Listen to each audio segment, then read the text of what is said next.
The BBC completely live special culture and media editor interview Katie, morning to you. about Gary Lineker leaving the BBC completely now.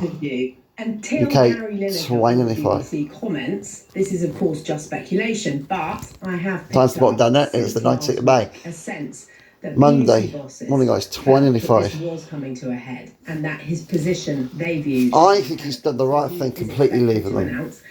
Good for you, Gary Lineker. Good for you. BBC people, bosses don't do their job properly. They don't look at people. They don't treat people the right way. They're a problem. There's a problem with the BBC bosses. They're not doing their job properly. They're not treating people with the BBC right at all. For example, like Hugh Edwards, why wasn't he watched properly? Why didn't they didn't treat him right, did they? They didn't do their job properly. There's nothing right about the BBC. The bosses in the top job ain't doing the job properly. People in the top jobs don't do the job properly. People in hierarchy don't care about the people below them properly. It's the same everywhere.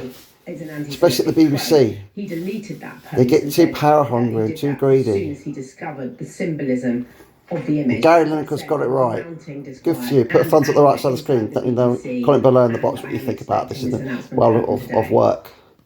It's not nice at all. Katie, because there have been similar too many bad managers out there. Gary Lineker's use of social media. Too many bad bosses. Well, John, you're absolutely right. Shame on them. Shame on the bad ones. There's no few good ones out there. I'm sure everybody remembers the showdown with the BBC back in March 2023 when the BBC took him off air. And then, this is the bit people will remember. Time now, 7:16 p.m. and A in the morning. Right, and Alan Shearer was the 19th of May. Monday morning, that weekend, so match of the day went ahead, commentary free.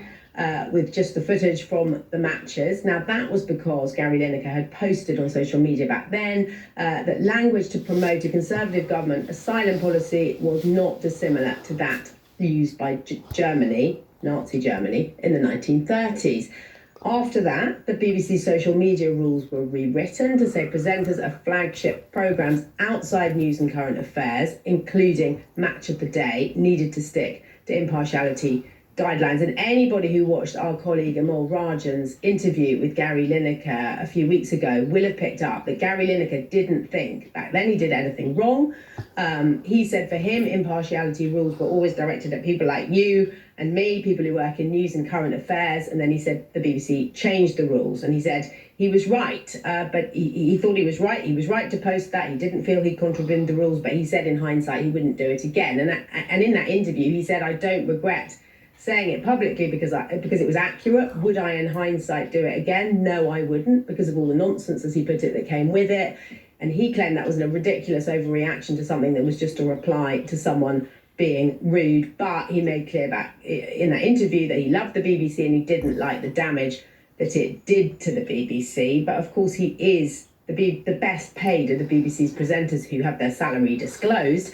And he's also probably the BBC presenter who's given BBC bosses the most headaches in recent years. Yeah, Katie, we were just, as you were speaking, we were just showing archive of Gary Lineker, which just illustrates, doesn't it, what a mainstay of BBC presenting he's been for, 26 years at Match of the Day. So as you say, this has been a huge issue for BBC bosses. In fact, Tim Davies, Director General, wasn't he, was asked about it last week, and again just showed it's been a problem for a lot of months now. Do we get any sense of whether he's been pushed, whether it's his decision? Is that something that we're likely to ever know, do you think?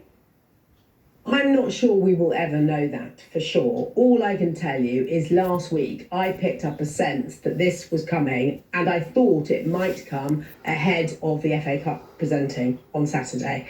And it didn't, and that may well have been because, the decision hadn't been made. I'm speculating here, but it may have been, of course, that nobody wanted to overshadow the FA Cup final.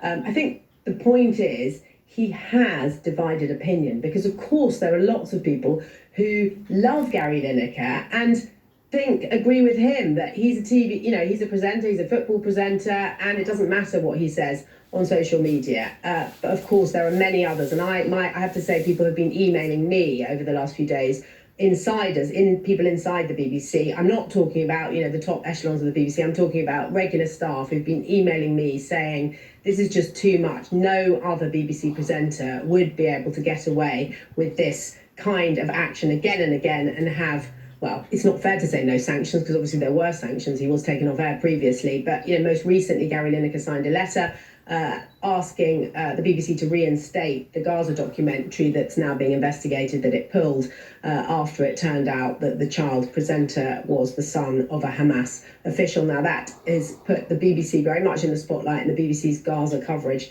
in the spotlight. There's a investigation going on right now into that. But Gary Lineker's point, if you listened to and watched his interview with Amol Rajan, was to say there is a humanitarian crisis going on in Gaza, and he feels that it is important to speak about that. And there will be people out there who agree with him. What it feels right now is whatever happens today, and this announcement is expected today, this is a very sad end to the career of somebody who has delighted people. People will remember sometimes in bizarre ways, like when he lost that bet and then presented Match of the Day in just his boxer shorts. He has been such a fixture of BBC coverage over all these years, and this is not, I'm sure, how he would have wanted it to end, how the BBC would have wanted it to end.